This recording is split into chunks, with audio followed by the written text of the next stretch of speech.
Muito boa noite a todos os presentes.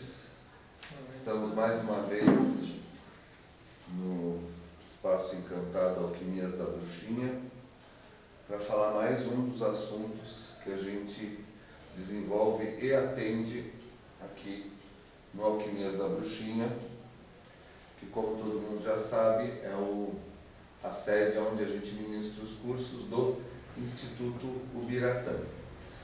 Hoje nós vamos falar sobre a numerologia. No caso aqui, a numerologia pitagórica. Tem algumas versões, outras escolas que diferem em detalhes, tá? Alguns detalhes.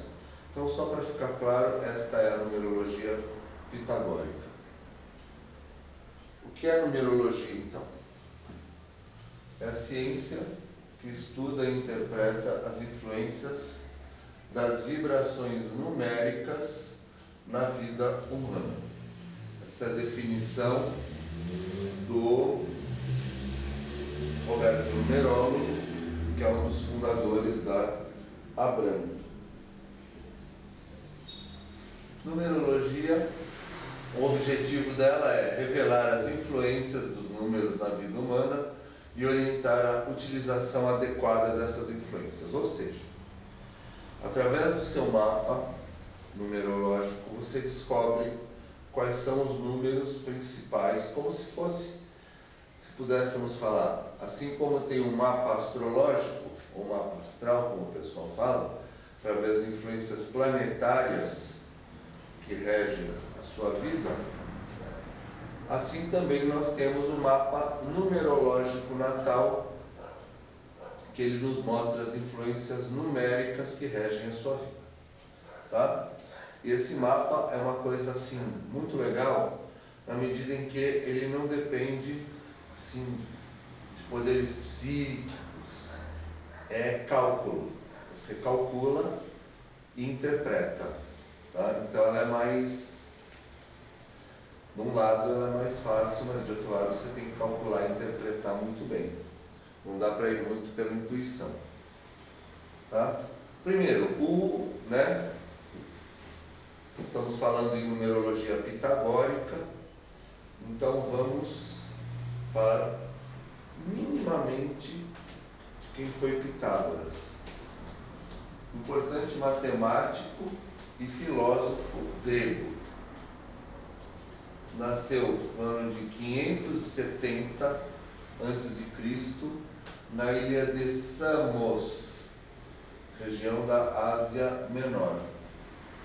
Morreu provavelmente em 497 ou 496 a.C. em Metaponto. Pitágoras, para quem não se lembra, é aquele cara que uma das contribuições dele foi o famoso Teorema de Pitágoras, que os professores de matemática devem ter tentado fazer vocês aprenderem, né?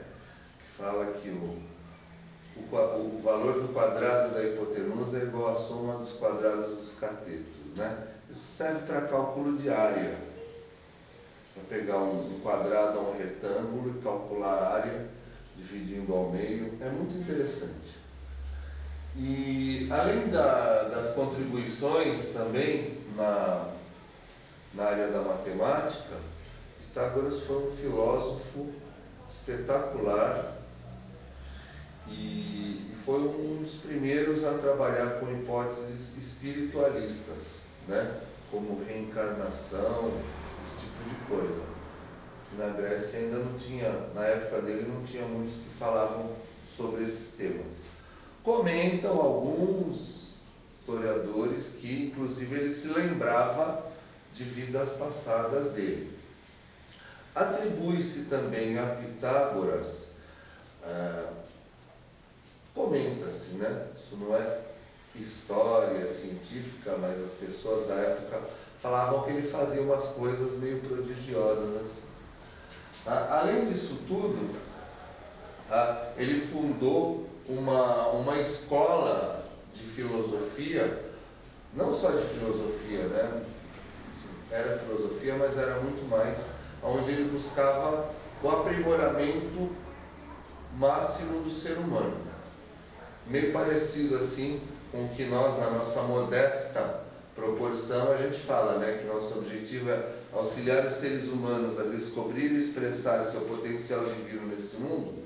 Assim também Pitágoras, na escola dele, dava condições dos alunos dele atingirem a excelência no plano existencial. Tá?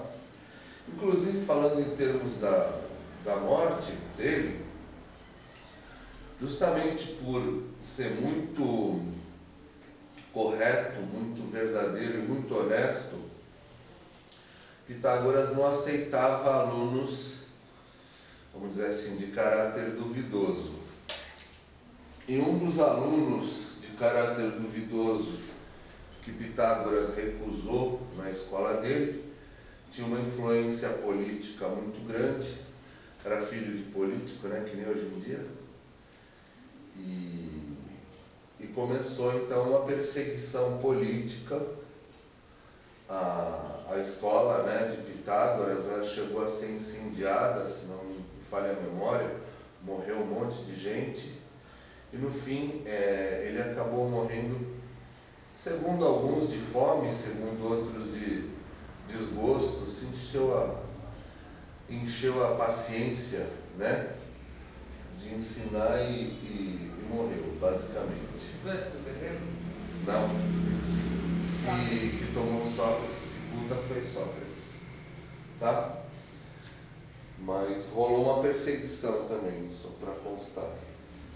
Com 18 anos de idade, Pitágoras já conhecia e dominava muitos conhecimentos matemáticos e filosóficos. É importante a gente salientar que na época havia um intercâmbio entre essas escolas gregas e o Egito, que na época já tinha uma cultura muito antiga. Tá? Então era frequente que os estudantes gregos fossem aprender lá nos templos egípcios. Consta, inclusive, que ele fez o teorema, fixou o teorema olhando nas pirâmides do Egito. Sim, é bem provável que tenha relação com as pirâmides. Através de estudos astronômicos, Pitágoras afirmava que o planeta Terra era esférico e suspenso no espaço, uma ideia que era pouco conhecida na época. Pitágoras, inclusive, foi um dos primeiros a estabelecer uma relação entre a matemática e a música, atribuindo um valor numérico a cada nota musical. E a partir daí, ele intuiu, ou observou, ou descobriu, não dá para saber de que maneira ele chegou a esse conhecimento, que cada planeta tinha vamos dizer, uma distância exata em relação ao Sol, então todas as órbitas dos planetas em relação ao Sol, eles tinham distâncias exatas que tinham a ver com as notas musicais, numa relação matemática perfeita. Se vocês forem buscar, isso ele intuía e falava filosoficamente, mas hoje em dia, se vocês forem atrás das constantes de Kepler, por exemplo, vocês vão ver que isso é minimamente correto, estritamente correto. Até quando eu me deparei com isso, eu fiquei assim, pasmo. Como é que é possível que cada planeta tenha uma órbita matematicamente precisa em relação a uma constante? Enfim, ele chamava isso tudo de a harmonia das esferas, as esferas sendo os planetas e as estrelas. E harmonia por quê? Para ele, sendo cada esfera tendo uma nota e um som, então o universo soava como uma grande sinfonia. Tá? Uma visão muito interessante de cosmos, né?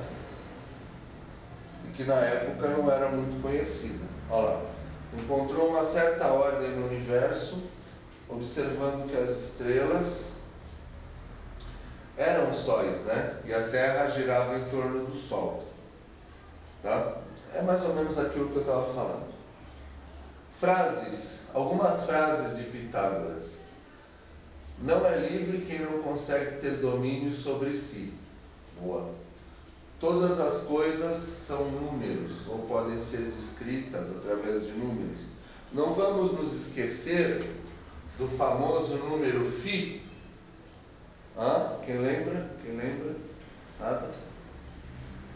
Que é aquela constante que tem a relação exata entre o tamanho do braço inteiro e o tamanho até o cotovelo, da perna inteira em relação ao tamanho da perna até o joelho, né?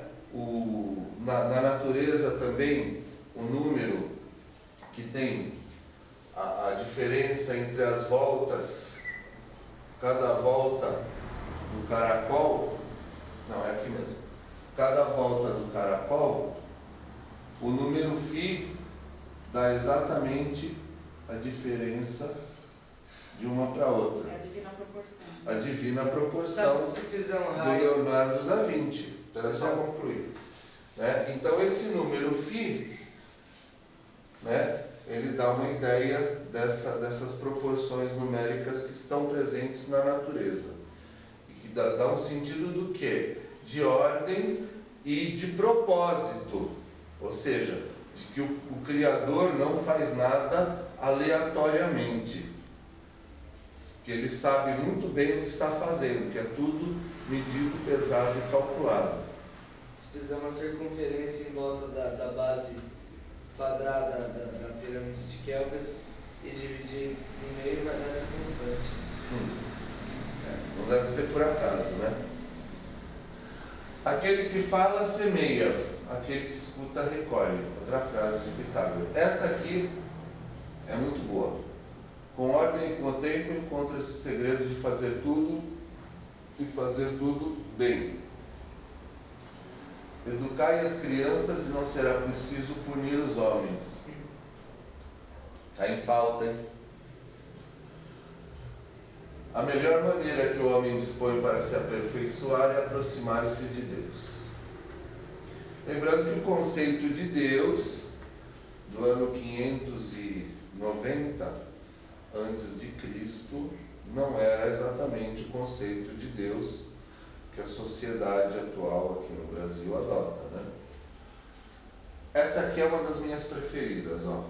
A evolução é a lei da vida, o número é a lei do universo e a unidade é a lei de Deus. Muito bom. E finalmente ajuda teus semelhantes a levantar a carga, mas não a carregues. Fantástico. Agora chegamos à numerologia, né? Então, a numerologia pitagórica foi fundada por Pitágoras e ela estuda esses números aqui, de 1 a 9, mais o 11 e o 12. 22, desculpa. 11 e 22. Ou seja, se você estiver fazendo um cálculo numérico e chegar no 13, por exemplo, somou 13, um determinado nome. É 11 então, mais 2? Aí você faz 1 mais 3, dá 4. Aí você vai, como a gente fala, reduzir ao 4. Se você chegar a um 27, 2 mais 7, 9. Então, você vai calcular pelo 9. O 11 e o 12 no final, não. Oh, meu Deus. O 11 e 22, de novo, é 11 e 22, não é 12. O 11 e o 22 você não reduz. Mas foram incluídos há uns 200 anos atrás, né? É. Originalmente não tinha. O zero é considerado a vibração divina, que contém os outros números. Também, muito interessante esse conceito, porque é muito correspondente ao que a gente fala, né, na lei do zero. Que o zero contém o todo, em potencial. Agora vamos falar um pouquinho sobre o significado dos números. Logicamente, numa palestra, não vou ensinar a fazer mapa numerológico, né? Nem teria tempo, não teria cabimento. Aí quem quiser faz o curso ou compra um bom livro, tem livros ótimos sobre isso. Mas vamos só ter uma ideia de uma noção geral. O número 1, quando ele sai em algum aspecto do seu mapa, significa que naquele aspecto da sua vida vai estar presente uma característica de quê? De dar início às coisas, de ter muita força e muita coragem para começar. É um iniciador, tá? Ele começa coisas novas. O 2, também nessa mesma condição, dá características de união, adaptação, conciliação, tá? Flexibilidade, esse tipo de coisa. O 3 expressa criatividade, expansão e comunicação. O 3 é aquele, se vier assim, vamos dizer, de frente, né, numa pessoa, é aquela pessoa que se dá bem com todo mundo, que é comunicativo, que conversa, que brinca. Esse é o 3. Muita criatividade, capacidade artística também. Já o 4 é ordem, é disciplina, é dedicação, quase um militar, né? O 5, liberdade, independência, transformações, vida cigana, viagem, não se apega em nada. 6, harmonia, emotividade, valorização da família, né? Que está sempre ali no lar, valorizando o ambiente, o bom ambiente do lar. O 7, perfeccionismo, intelectualidade muito aguçada e busca pelo autoconhecimento. Número 8, sentido de justiça, objetividade e muita autoridade. Tá? O 9, universalidade, impessoalidade, espiritualidade. É aquela pessoa universalista que, tipo, se dá bem com todas as religiões, credos, culturas. Esse tipo é o 9. O 11. O 11, ele é descrito como uma pessoa que aqui no nosso meio a gente chamaria de fortemente mediúnica.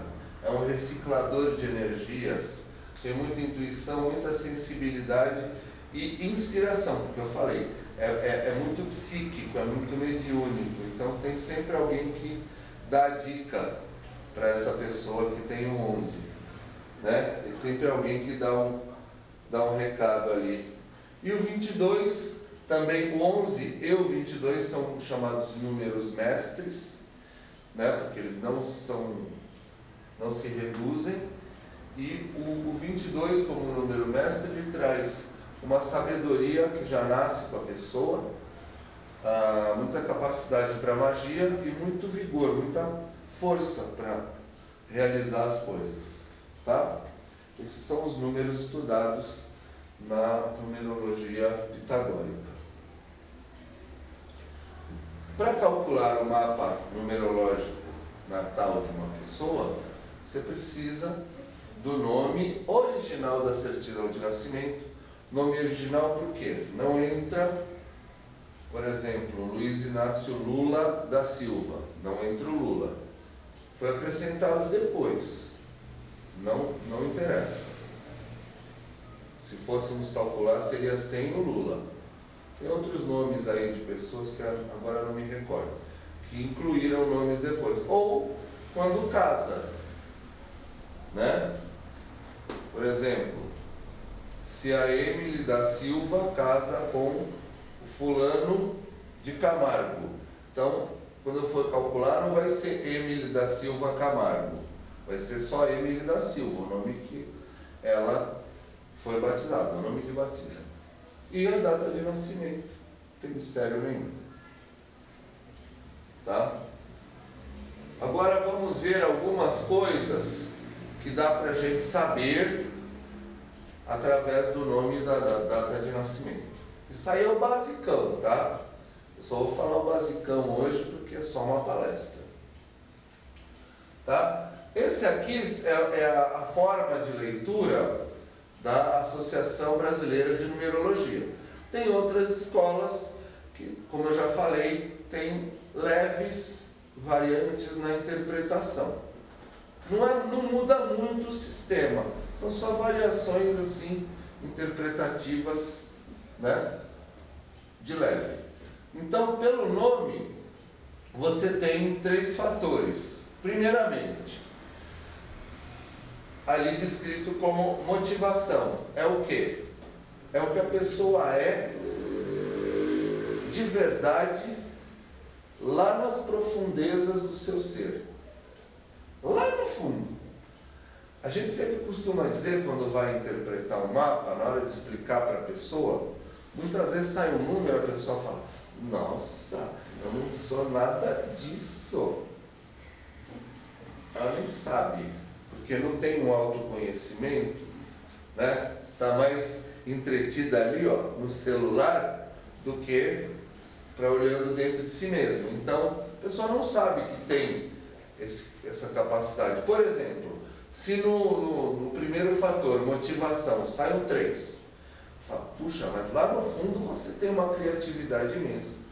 Você tem o dom da comunicação, você tem um dom artístico. A pessoa nunca fez nada disso na vida. Por quê? Porque não houve um autoconhecimento. Né? Ela ficou distraída ali nas mídias sociais a vida inteira e não olhou para dentro. Mas, de qualquer forma, é isso. É a verdade mais profunda da pessoa. O segundo é o que a pessoa quer de verdade na vida. Não o que ela quer porque passou no comercial, ou porque apareceu na novela, ou porque ela viu no cinema, ou porque bombou na web. Ela quer de verdade. E o terceiro é a forma dela se relacionar com o mundo. Forma como ela lida com as pessoas, com a sociedade, o que ela mostra, e às vezes é muito diferente uma coisa da outra, o que ela realmente é, e o que ela realmente quer não é o que ela realmente mostra. Né? E se dá um descompasso muito grande aí, não é bom, né? Porque a pessoa está vivendo fora de sintonia consigo mesma. A casa está muito dividida.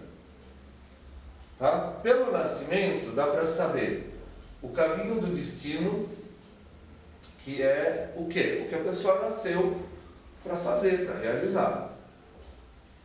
É a diretriz básica, falar, você vai para o oeste, você vai para o norte, você vai para o leste, você vai para o sul. Caminho do destino. O próprio nome já está dizendo. Ciclos da vida. Isso também é muito interessante. São 3 ciclos. O primeiro, do 0, nascimento, até os 28 anos. O segundo, dos 29 aos 56. E o outro, terceiro ciclo, dos 56 em diante. Isso dá uma visão do que a pessoa pode mais ou menos esperar em cada período da vida. Tá? Desafios. Aí é a pauleira, né? É onde são, vamos dizer, as adversidades que você pode encontrar. A gente sempre prefere explicar como aprendizados, né? Os aprendizados que teremos que desenvolver. Também é dividido em 3 idades, da mesma forma. Só que é o contrário, né? Os desafios é o quê? É onde você vai encontrar dificuldade mesmo. É aquele número te desafiando a aprender algo mais profundo sobre aquela vibração. E realizações da vida. 4 realizações que acontecem em diferentes períodos de construção, crescimento e conquista. Realizações, assim, normalmente nos cursos é descrito como se fossem prêmios. Puxa, são 4 trunfos, 4 troféus, bônus, bônus extra, né? Que você vai ganhando ao longo da vida, são as realizações. O ano pessoal, isso é muito interessante, é uma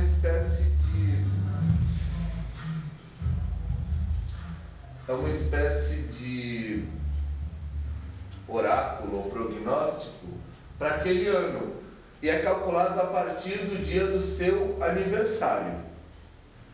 Ou seja, o seu ano pessoal começa no dia do seu aniversário e vai terminar no dia do aniversário do ano seguinte. Tá? Então já tem uma vibração, você já sabe mais ou menos o que esperar para aquele ano. Tá? Aí nós fizemos só para vocês começarem a ter uma breve noção, fizemos um cálculo numerológico para vocês, né, terem entendimento. Então, 2016 somou o quê? Somou 9. 2 mais 1 mais 6 somou 9. Então, é um ano com essa característica que a gente está vendo. Mudanças inevitáveis. O que foi? Cacete. Mudanças inevitáveis e desapego em relação ao passado. Fechamento de ciclo, indicando que devemos aprender as lições ainda pendentes. Ao mesmo tempo, uma grande parte da humanidade marcada por altruísmo, acolhimento e ausência de preconceitos. Não esqueçamos que o 9 é o número do universalismo, né? O número da abrangência, do amor assim mais universal possível, né? Um acolhimento, né? Acolhimento, é um acolhimento mais impessoal, diferente do acolhimento, por exemplo, do 6, que é familiar, é um acolhimento familiar. O 9 não, é impessoal, é bem universal. E também, como ele é o 9, né, é o fechamento de um ciclo. Então vejam que interessante, tem a ver com tudo que está acontecendo no mundo. 2017 seria 1. Sim. Que é início. Por isso que quando falo de você, só no ano pessoal você vai para 9 e tem o cálculo dos ciclos, né? Sim. 2017 já é um novo começo. Início. Há quanto tempo que a gente fala sobre isso, né? Para quem está aqui frequentando faz tempo, já sabe que isso já é avisado há muitos anos. Tá? Então, para rechear aqui a parte prática, eu trouxe um exemplo de um mapa numerológico, né, que deu os seguintes valores. Vou falar só o principalzão, só para vocês terem uma ideia, né? Pode falar de quem é? Pode? Não. Perguntei. Tem que perguntar. É obrigatório perguntar. Então, o mapa aqui em questão é da suma sacerdotisa de vocês. E a motivação dela, deixa eu voltar aqui na parte dos números para vocês mesmos. A motivação desse mapa aqui deu 7. Então, o que é a motivação? É o que está lá no fundo do fundo, né? Aquela centelha divina mesmo. Perfeccionismo, intelectualidade e autoconhecimento.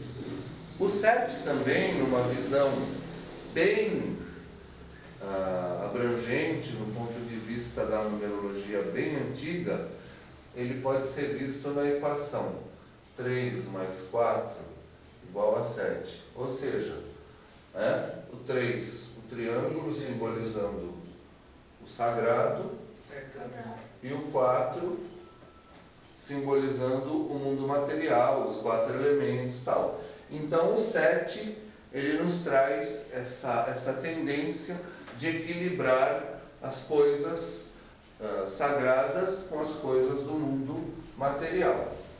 Tá? Aí nós temos o que aqui? Nós temos o eu íntimo, que é 11. É isso que eu estou entendendo?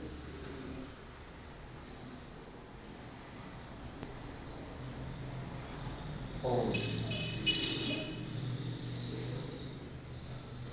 que o 11 nos traz ali, no que a pessoa realmente quer para si mesma? Intuição, sensibilidade, inspiração, ou seja, tem essa busca pelo espiritual, por tudo que é transcendente. E na expressão nós temos um 9, olha que interessante. Muito interessante. Na expressão nós temos um 9, o que nos indica o quê? Que na sua expressão para o mundo, na maneira ali de lidar com o mundo, ela vai lidar dessa forma aqui, ó. Opa, passei. Com universalidade, impessoalidade e, mais uma vez, a característica da espiritualidade. Não é à toa que ela é a suma sacerdotisa da hierosofia, né?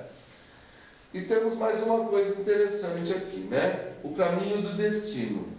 O caminho do destino nos traz um 6, tá? Ou seja, dentre tudo isso, né, ela tem que realmente passar pela questão da emotividade, da harmonia e da família, né? Família aí vindo no contexto mais amplo de família espiritual, também enquadra no contexto da suma sacerdotisa.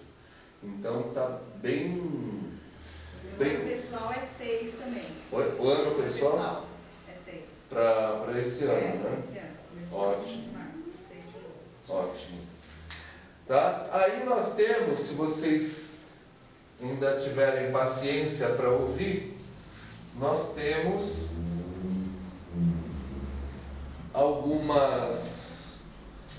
alguns caminhos do destino. Eu vou colocar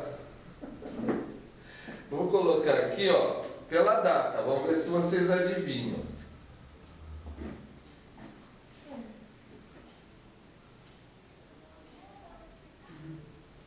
É o aniversário do Alan, né? É do Alan? Não vou ver, Então, é do Alan. aqui reduz para 5. Interessante.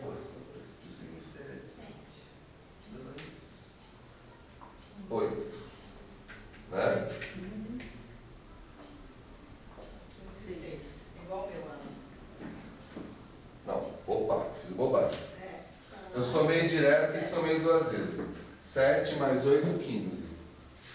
7, 8, 15. 15 reduziu até o 6. Caminho do destino, 6. Né?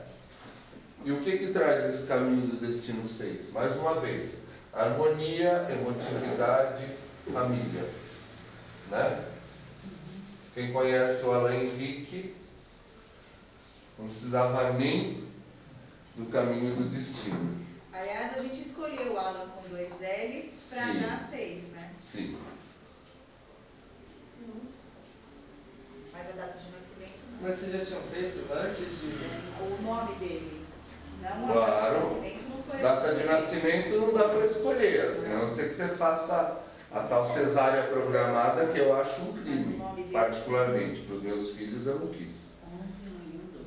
Então, Tá? mas ó... Então aqui nós temos 1, 7, 8 com 3, 11. Caminho do destino, espiritualidade, mediunidade. Lá na Abram, eles falam que o 11 é o grande reciclador de energias, né? Ele recicla. Ele chega num ambiente, ele capta aquilo para si, que é uma característica até mediúnica, e recicla e transmuta aquilo em alguma coisa melhor. Tá? Ele do sacerdócio. Tem a ver. Tem 11. Tá? Tá? Eu também não lembro. Tô fazendo o meu. Só que 1999 Olha só. era como? Explodiram, né? Não tem calculadora. Calcula pouco, uma calculadora, né? Adivinha de quem é, né? 1, 6, 7, 3, 4, 8, 2, 10. Ia ser ruim nessa magia, hein? É. Já caiu, seu. Tá? 5. Quem já percebeu, isso é o meu, né? No destino, caminho do destino, olha lá. Liberdade, independência e constantes transformações. Seu caminho do destino. Um agente de transformação de todos à sua volta. Quando tem, por exemplo, 1900 uma coisa, não Eu acho que o meu é conta assim. O 9 não é que é um número menos, não é nada disso. É que, na verdade, se você fizer a soma, por exemplo... Faz fala- da Gabi da afinação dela. Gabi. 14 do 4. 1900. Ah, diz o bambino, vai. Ah. Ai, ela não sabe nem a data de nascimento dela. 1999. Ah, Tinha alguma coisa errada. É. Então aqui dá 5. Você não conta nada, você tá na merda, né? 21. 9 mais 1, 10. 1. Seu caminho do destino é para iniciar algumas coisas novas. Tá? Novidade, abertura, início, né? Que tem a ver também com a Ariana, né? Nascido de Ares também tem essa característica. Note que aqui eu nem precisei fazer a soma que eu estava falando. Porque todos os 9, mesmo que você faça essa soma, 9, 18, 27. Né? 2 mais 7, 9. 1 mais 1, 10. Sairia no 1 do meu jeito. Então, o 9 você nem precisa somar, na verdade. Próximo.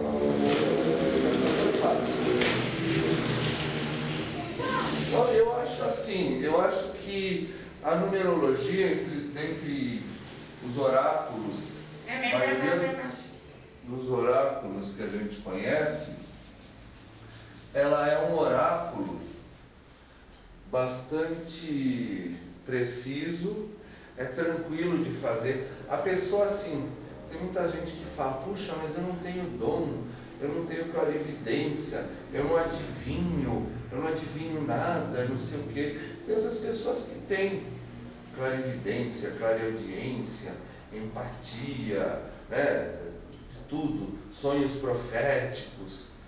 Mas, por exemplo, para aquelas pessoas que, né, gostam das coisas assim mais certinho, mais regradinho, eu acho a numerologia fantástica. Porque você não depende tanto de dons psíquicos e muito mais depende de cálculos precisos e uma boa interpretação que você adquire estudando. Então dá para você ser um excelente numerólogo estudando. O que é ótimo, eu acho. Eu acho muito bom. Tá? Próximo? Não? Tranquilo? Então, em nome do Instituto Miratando, Autonomias da Bruxinha, nós agradecemos a presença de todos, os presentes, visíveis e invisíveis, e na sexta-feira estaremos aí novamente. Agradecimentos e saudações. Namastê. Namastê.